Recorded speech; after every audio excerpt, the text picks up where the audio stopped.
It was a Thursday that bore the weight of gray clouds and relentless drizzle. The streets of downtown Boston were slick and glistening like freshly laid asphalt. Wind blew sideways, nudging umbrellas into odd angles, and hurried footsteps splashed through puddles without care. Daniel Marsh, 28 years old and just 3 years into his career as a software engineer, stepped out of his usual corner cafe gripping a warm sandwich in one hand and a large coffee in the other. His coat was zipped up, collar turned high against the cold wind, and his mind was already returning to the lines of code waiting for him at his apartment. He was just about to turn down the alley that led to his building when he noticed him. A man soaked from head to toe, wearing no shoes, sat curled on a concrete step near the curb. His clothes clung to his thin frame. His hair, a mess of uncombed tangles, dripped rainwater down his cheeks. His lips were faintly purple. His knees were tucked into his chest for warmth, arms wrapped tightly around them, and his eyes, sunken, tired, met Daniel's with a kind of silent ache. The kind of look people pass every day without truly seeing.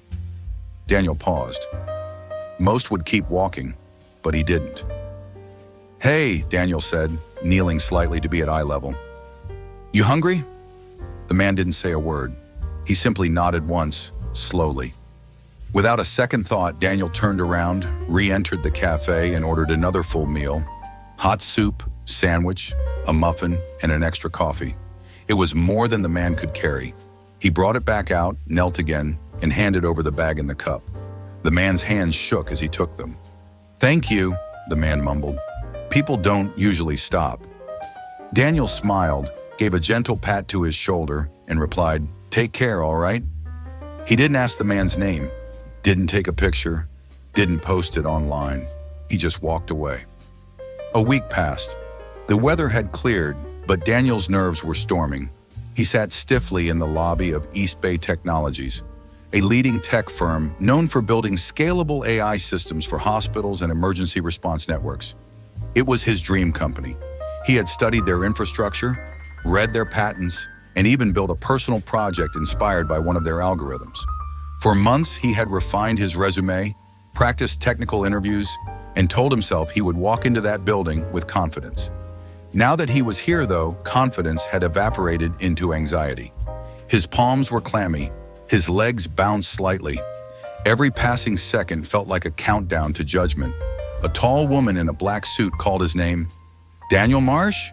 He stood, nodded, and followed her through glass doors into a bright, modern conference room. And then he froze. Across the table, sitting in a crisp navy suit, was a man with clean-shaven cheeks, neatly combed hair, and a steady, confident demeanor. But Daniel knew those eyes. "Mr. Jacobs?" He blinked. The man smiled, recognizing him too. "Hello, Daniel." Daniel looked around, confused. This had to be a mistake. A prank? A social experiment? "Wait, you? From the street?" "Yes," the man nodded calmly. "That day I was undercover." Daniel couldn't speak. "I do it once or twice a year," Mr. Jacobs continued. "I run this company, but I believe leadership has to come from the ground.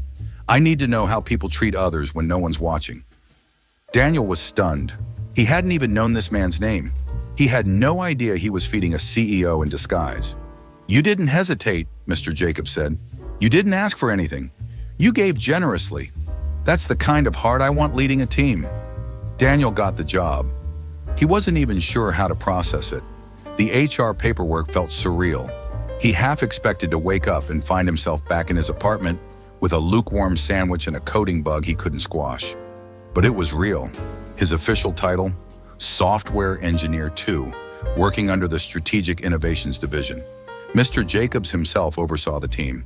At first, Daniel assumed the whole experience would fade, just another story in a fast-moving corporate world. But it didn't. Jacobs took a personal interest in him, not in a performative, headline-chasing way, not for PR. He would call Daniel into his office just to check in, ask how his weekend went, invite him to lunch, not in posh rooftop restaurants, but in the employee cafeteria or the tiny shawarma place down the street. Every time Jacobs reminded him, people matter more than titles. Daniel listened and grew. Within 6 months, he was promoted to project lead.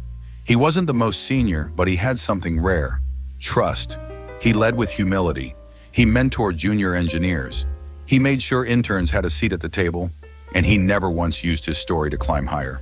Jacobs noticed and smiled. One chilly evening, Daniel and Jacob sat by the large window overlooking the city. It was quiet. The sun had just died.